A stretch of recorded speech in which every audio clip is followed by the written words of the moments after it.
I got to see One Night in Miami as part of the Hamptons International Film Festival back in October. It came out as a limited release in theaters on Christmas Day, and it's coming to Amazon Prime on January 15th. Is this something you need to add to your watch list?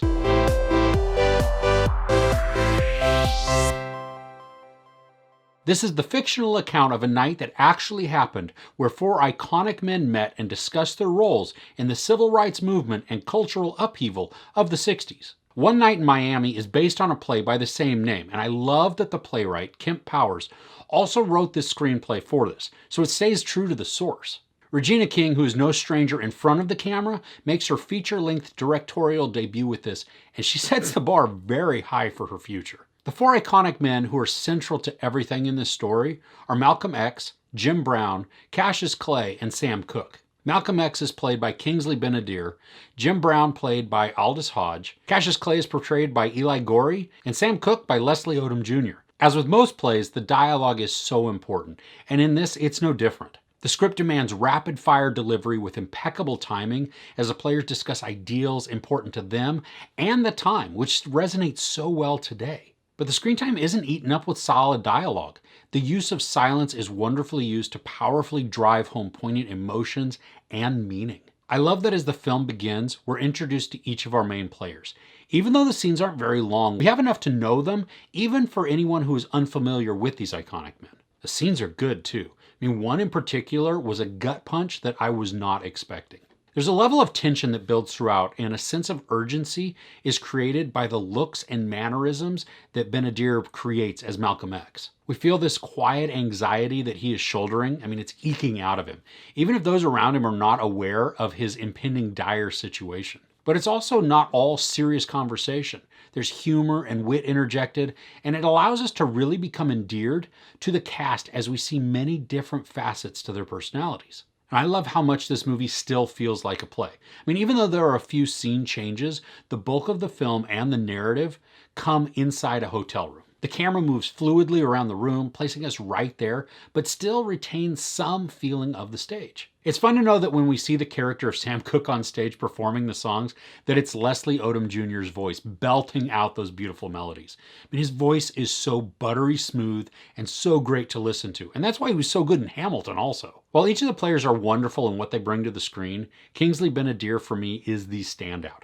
I recently watched him in The Comey Rule, and he was good, but in this, man, he is phenomenal. I mentioned the anxiety he carries, but there's also this righteous determination and power that pulses from him. The way he uses and delivers words can immediately cut through a person or elevate them to new heights.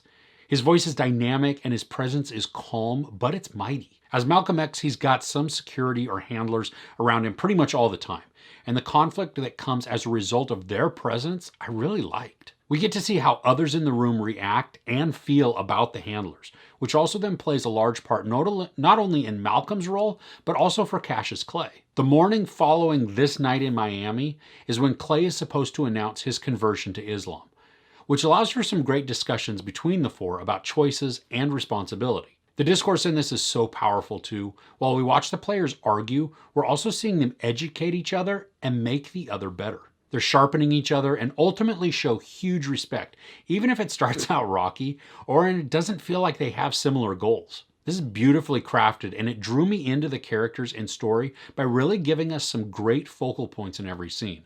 We hear multiple conversations that all converge, and it's sharing the fears and anger over what's going on in the world. I love the setting of the 60s to address a lot of what's going on today.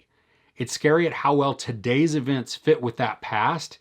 Jeez, it's sad it does. This is just under 2 hours, and I didn't really feel the time.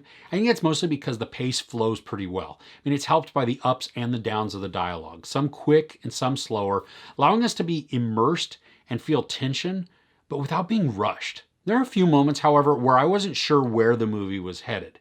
But that was mainly in the first act before all the players meet up and begin their night together. That's where a lot more of the story comes together. Once they converge, the words and the feelings, they flow. Some are sharp and cutting, others are soft, smoothing, but it's all deliberate and meaningful. So like I mentioned, this had a limited release in theaters on Christmas Day. It'll be hitting Amazon Prime on January 15th. You need to be sure you catch this. It is a wonderful story and a huge featured directorial debut for Regina King. There's no sex or nudity, a bunch of profanity, and not too much violence. I give One Night in Miami 5 out of 5 couches. So have you heard of this one yet? Are you looking forward to seeing it? Let me know in the comments below. If you enjoyed this review, please give it a like. Also, don't forget to share and subscribe. I'm Chris. This is Movies and Munchies. Thanks for catching with me.